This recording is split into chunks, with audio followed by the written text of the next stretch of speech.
तो आप में से कितने लोग हैं जो सिलेबस को लेके परेशान हैं कि सिलेबस इतना ज़्यादा है, ख़त्म नहीं हो रहा है? तो क्यों ना मैं आपको कुछ तरीके बताने वाला हूँ या ट्रिक्स बताऊँ, जो आपको सिलेबस काफ़ी आसानी से ख़त्म करा दें, या जो सिलेबस आपको परेशान कर रहा है उसको काफ़ी आसानी से टैकल कर पाएँ। 3-4 ट्रिक्स हैं, वो देखने की कोशिश करते हैं, उनको समझने की कोशिश करते हैं, उनको यूज़ करने की कोशिश करना।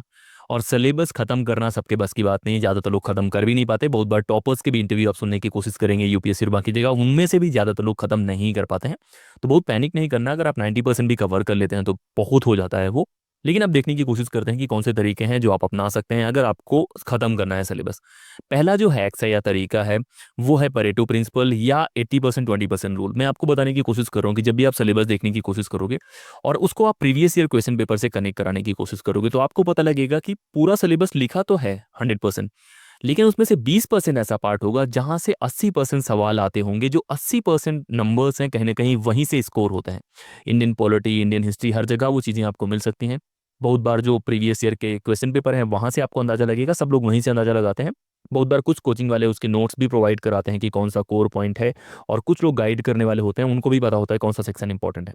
तो सबसे पहले काम आपको करना है कि सिलेबस उठाना है, और सबसे इंपॉर्टेंट जो पार्ट्स हैं, जो सिलेबस का कोर है 20%, जिसके बारे में बोल रहा हूँ कि जहाँ से 80% नंबर आपके मिल सकते हैं, उनको कवर करना है। अब आपके पास उतना टाइम तो है नहीं कि आप कंप्लीट सिलेबस जीरो से लेके फिनिश करेंगे। अगर आपके पास उतना टाइम है तो आप पहले राउंड में तो पूरा सिलेबस कवर कर ले। लेकिन अभी जो मैं बताने की कोशिश कर रहा हूँ, मैं खासतौर पे उन लोगों के लिए बताने की कोशिश कर रहा हूँ जो थोड़े से आलसी हैं, क्योंकि अगर वो थोड़े से आलसी नहीं होते तो अब तक सिलेबस खत्म हो गया होता।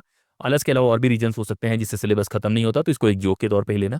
तो अगर आप 20% टारगेट करेंगे, 20% पहले टारगेट करना है, उसके बाद बाकी कवर करना है। मैं नहीं बोल रहा हूँ कि बाकी छोड़ ही देना है, लेकिन सबसे पहले वो 20% निकालो जहां से आप 80% हैंडल कर सकते हो।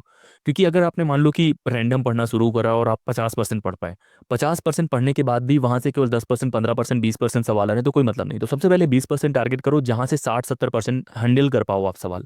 क्योंकि गोल है एग्जाम में ज़्यादा से ज़्यादा स्कोर करना। गोल ये तो है नहीं कि सिलेबस कवर करना है। सिलेबस क्यों कवर करना है? सिलेबस इसलिए कवर करना है क्योंकि एग्जाम आ रहा है, आपने पहले से पढ़ा नहीं, अब आपको पढ़ना है।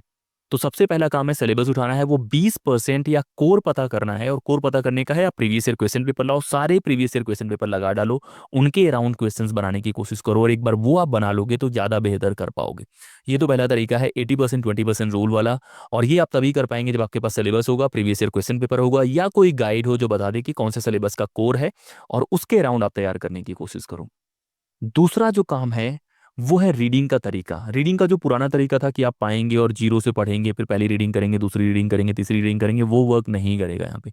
रीडिंग को एक नए तरीके से आपको करना पड़ेगा, उसको बोलते हैं स्किम रीडिंग। पहले कोई भी किताब लाओ, उसको स्किम करके देखने की कोशिश करो, पलट पलट के देखने की कोशिश करो, पहला चैप्टर कौन सा है, दूसरा कौन सा है, इंपॉर्टेंट क्या है, उस तरह से अंदाजा लगाने की कोशिश करो। दोबारा उसको स्कैन करने की कोशिश करो। पहली बार आपने पढ़ा, हल्का हल्का पढ़ के उसको देखो कि क्या क्या है, क्या क्या नहीं है। दोबारा उसको स्कैन करो, और फिर तीसरी बार वो पार्ट पे ज़्यादा फोकस करो जो आपके 20% वाले में है। इसीलिए 20% पता कराने के लिए मैंने पहले बोला है, पहले आपको पता होगा कि 20% कौन सा है, तो हर बार फोकस आपका जो जाएगा 20% में जाएगा।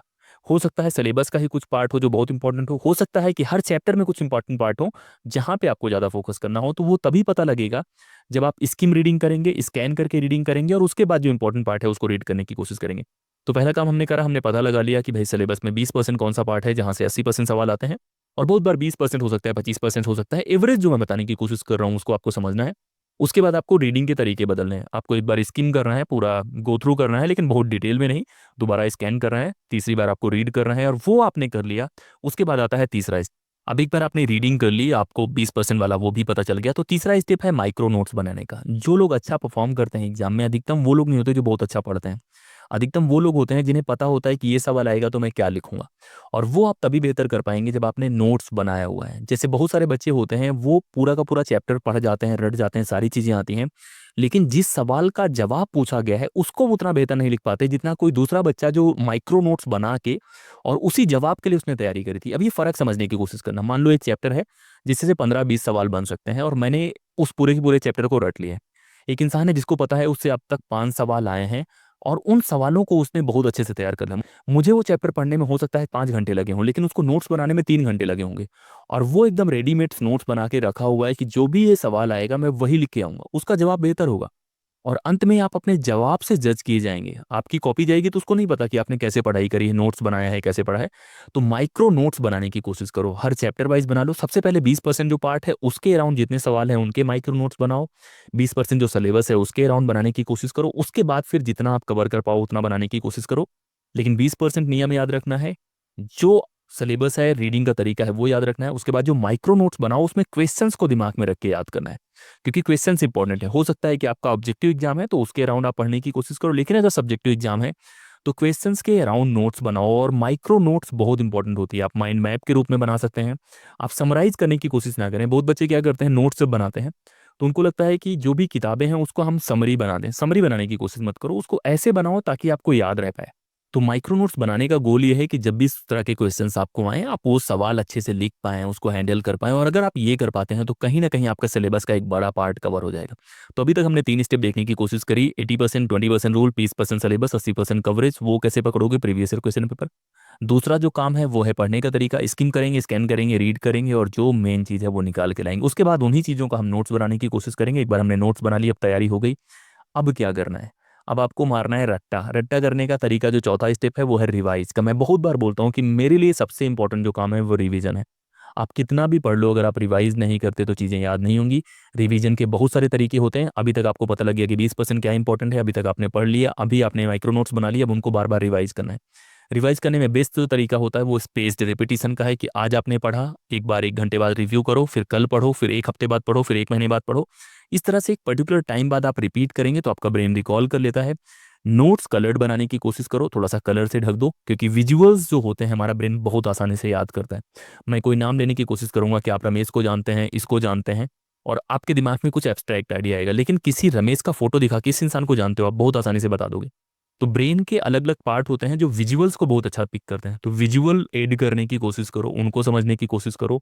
डुअल कोडिंग बोलते हैं इसको। एक्टिव रिकॉल यूज करने की कोशिश करो, जो भी पढ़ा है उसको बार बार रिवाइज करने का, रिकॉल करने का कोशिश करो। किसी को एक्सप्लेन करने की कोशिश करो। मान लो कि कोई कॉन्सेप्ट आपको समझ में आ गया है, आप सोच रहे हो कि एग्जाम में आएगा, तो किसी भी बच्चे को पकड़ के एक्सप्लेन करो। अगर आपके पास पैसे हैं चॉकलेट वॉकलेट दिला सकते हो, या तो खुद को आप समझाने की कोशिश करो। इसे फेनमैन टेक्निक बोलते हैं। तो इस तरह का तरीका अपना के आप रिवाइज कर सकते हैं, तब भी आपका सिलेबस कवरेज हो जाएगा।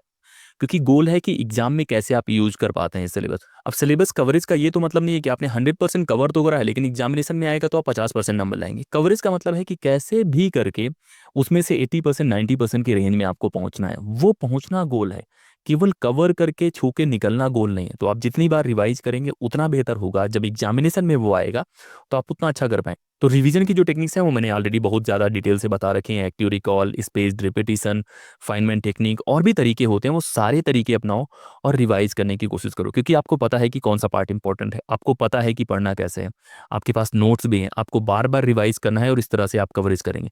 और लास्ट में जो काम आपको करना है वो है खुद के ऊपर रिफ्लेक्ट करना। जैसे बहुत सारे बच्चे होते हैं कि आपने सारी चीज़ें बहुत अच्छे से कर ली, लेकिन अब आपको पता ही नहीं लग रहा कि आप किस लेवल पे हैं, आप 30%, 40%, 50% पे हैं। तो खुद को बार बार इवैल्यूएट करो। प्रीवियस ईयर क्वेश्चन पेपर लाओ, उसमें से सवाल लगाने की कोशिश करो, प्रैक्टिस करने की कोशिश करो, खुद को इवैल्यूएट करो, रिफ्लेक्ट करो 1 वीक बाद। और इस तरह से आप सिलेबस खत्म कर सकते हैं। अब सिलेबस बोला है तो इसका मतलब ये नहीं कि पूरी 10-15 किताबें लाके उसमें से सिलेबस खत्म करोगे, उससे सिलेबस खत्म नहीं होगा। बहुत बार आप एआई का भी यूज कर सकते हैं कि मेन पॉइंट क्या है, वो तरीके आप इस्तेमाल कर सकते हैं। लेकिन गोल है कि उस सिलेबस का यूज करके आप एग्जामिनेशन में कैसे अच्छा करते हैं, वो गोल है। और कभी भी डरना नहीं। जैसे बहुत बच्चे क्या करते हैं, सिलेबस ज़्यादा देख के डर जाते हैं। डरो मत। सवाल जो आएंगे 20 सवाल, 15 सवाल आते हैं, उन्हीं में से आते हैं। तो उसके अराउंड आप बनाने की कोशिश करो, की पॉइंट समझने की कोशिश करो, सिलेबस दिमाग में रखो और फिर पढ़ने की कोशिश करो। तो डरना नहीं है। जो 5 स्टेप्स मैंने आपको बताए हैं, अगर ये 5 स्टेप्स करते हैं तो कोई भी सिलेबस बहुत आसानी से आप खत्म कर सकते हैं। और खत्म करने का मतलब ये नहीं है कि आप उसको 100% कवरेज दे देंगे। खत्म करने का मतलब उसमें से जो बेस्ट निकाल के ला सकते हैं एग्जामिनेशन में, उसके बारे में है। तो लगातार इसी तरह के हैक्स वाले वीडियोस, ट्रिक्स वाले वीडियोस हम लाते रहेंगे। आपको ये वीडियोस कैसे लगते हैं कमेंट करके बताओ। और आप किस एग्जाम की तैयारी कर रहे हैं और आपको क्या लगता है कि सबसे ज़्यादा खतरनाक सिलेबस, सबसे ज़्यादा खतरनाक या बड़ा सिलेबस किस एग्जाम का होता है, वो भी कमेंट करके बताओ। आपको अपना काम तो पता है, मैं तो अपने काम करता रहता हूँ। ये व्यू देखने की कोशिश करो, इस तरह के नज़ारे देखने की कोशिश करो, और ज़्यादा से ज़्यादा लोगों से वीडियो शेयर करने की कोशिश करो। टेलीग्राम, इंस्टाग्राम पे कनेक्ट करो, मेंबरशिप लेने की कोशिश करो अगर इस तरह की वीडियोज़ आपको डिटेल में देखनी है। और अगर आपको इस तरह के वीडियोज़ अच्छे लगते हैं तो ग्रेटिट्यूड दिखाने के लिए सबसे अच्छा तरीका है मेंबरशिप लेना। Thank you. और बाकी लोगों से शेयर करना, वीडियोज़ हाइप भी करते रहो और बाकी लोगों से शेयर करने की कोशिश करो। इस वीडियो में इतना ही। जय हिंद।